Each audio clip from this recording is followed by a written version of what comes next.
Edukasi dan inspirasi bersama Rizka WS.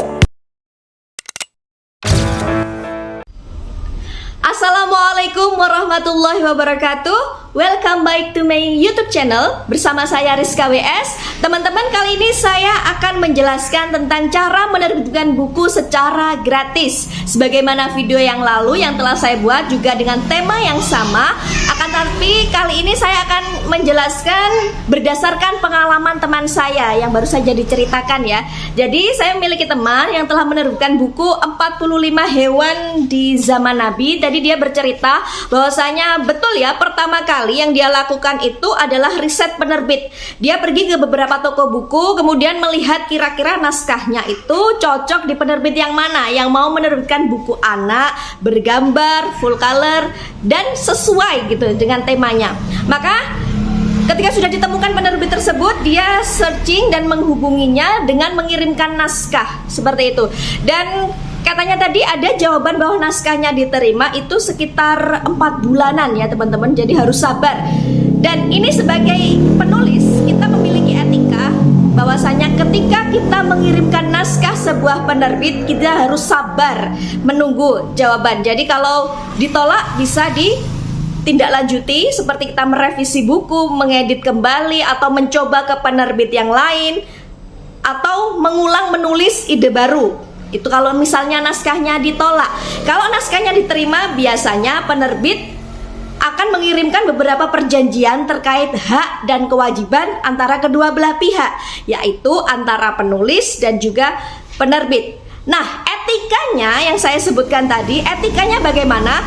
Jangan sampai kita memiliki satu naskah dan kita secara bersamaan mengirim ke beberapa penerbit. Jadi kita sebar. Kita punya satu naskah nih misalnya, kemudian kita kesebar ke 10 penerbit. Siapa tahu nanti salah satunya ada yang nyantol. Jangan seperti itu teman-teman. Nanti ditakutkan kalau ada penerbit yang menerima dan penerbit satunya menerima lagi, nanti kita yang jadi bingung. Kita seakan-akan tidak konsisten ya.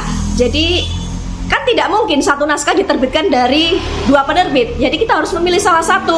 Nah, ketika memilih salah satu tadi, pasti kita akan bingung dan ditakutkan akan dinilai menjadi orang yang tidak konsisten. Jadi alangkah baiknya kita memilih salah satu penerbit yang sesuai dengan naskah kita dan kita coba.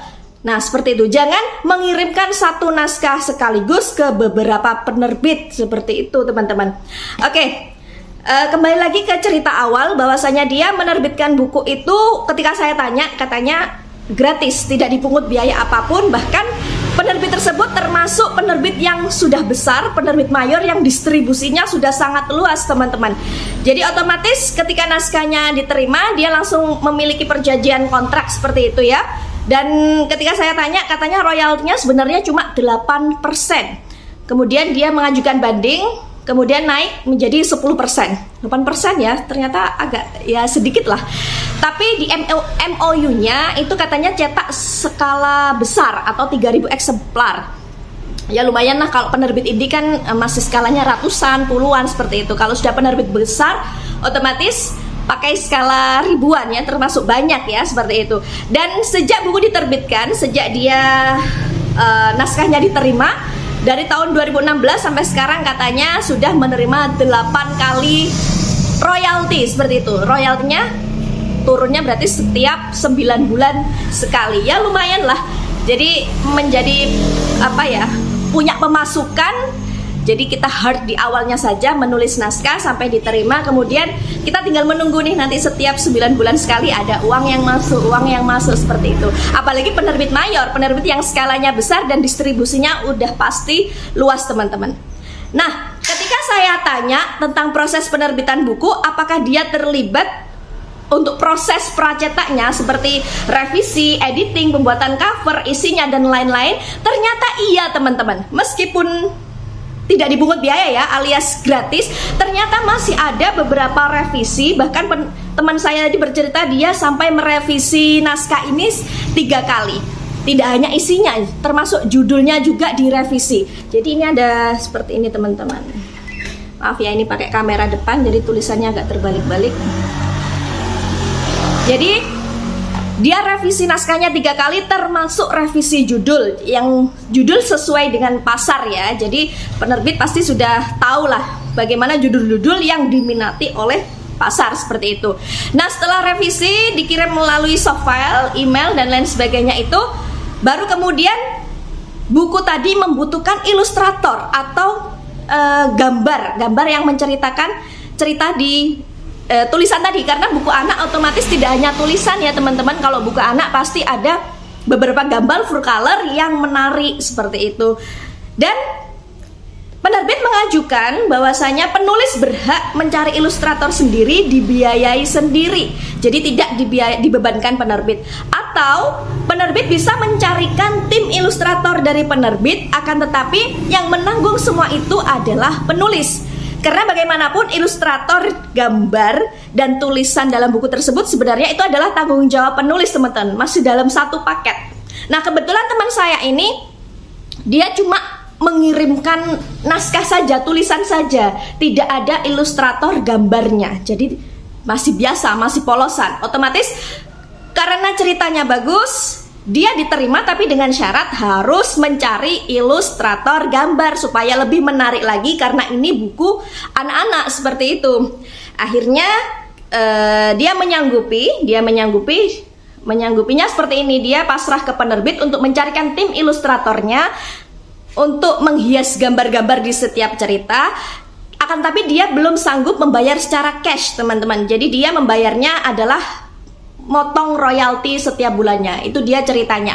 Jadi setiap royaltinya dia potong untuk membayar ilustrator gambar tersebut. Karena bagaimanapun kalau sebuah penerbitan buku itu kita tidak boleh asal comot gambar dari Google ya, karena bisa saja gambar tadi memiliki hak cipta dan nanti akan bermasalah ketika ada tuntutan dan lain sebagainya yang kita melanggar hak cipta karya orang lain yang kita gunakan sebagai komersial seperti itu. Kita tidak boleh. Jadi dalam dunia apapun itu kita memiliki hak cipta, kita memiliki perlindungan hukum terhadap apa yang telah kita buat terhadap karya kita. Maka dari itu ketika kita menulis buku anak, jadi kita bisa memakai tim ilustrator atau kita gambar sendiri ya. Syukur-syukur kita bisa menulis, kita bisa bergambar sendiri seperti itu. Jadi bisa meminimalisir dana. Nah, pengalaman teman saya tadi, dia pasrah ke penerbit tim ilustratornya, akan tetapi beban pembayaran dari ilustrasinya tadi dibebankan oleh penulis dengan cara dia potong royalti karena dia belum bisa membayarkan secara cash. Otomatis ketika buku jadi hasilnya sangat luar biasa sekali ya, seperti ini teman-teman, ada gambar-gambarnya jadi menarik ya. Dan ini cukup bestseller seperti itu. Sampai teman saya tidak menyangka dan ya alhamdulillah gitu, perlu sangat disyukuri. Untuk cetak ulang dan lain sebagainya dia akan dihubungi seperti itu. Dan ya, semua penulis memiliki pengalaman masing-masing. Tidak ada salahnya teman-teman mencoba self-publishing, mencoba mengirimkan naskah ke penerbit mayor atau ke penerbit indie. Nah, ini bisa membuat pengalaman kita semakin banyak dalam dunia penerbitan buku seperti itu teman-teman. Jadi ada banyak sekali cerita. Kalau ada memiliki pengalaman yang sama atau pengalaman yang beda, bisa komentar di bawah. Terima kasih teman-teman, cukup sekian. Itu saja gambaran sedikit cerita tentang pengalaman teman saya saat menerbitkan buku.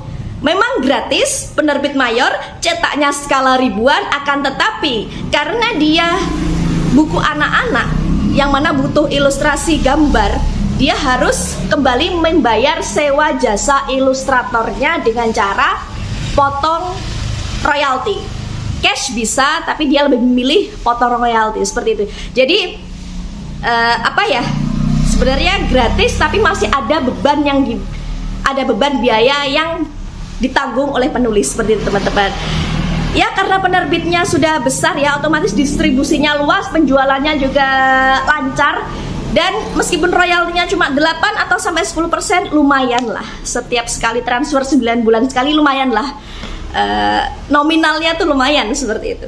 Oke teman-teman, terima kasih atas perhatiannya. Mohon maaf apabila ada kehilafan dalam video ini. Saya akhiri dulu, saya Rizka WS. Jangan lupa like, komen, dan subscribe ya.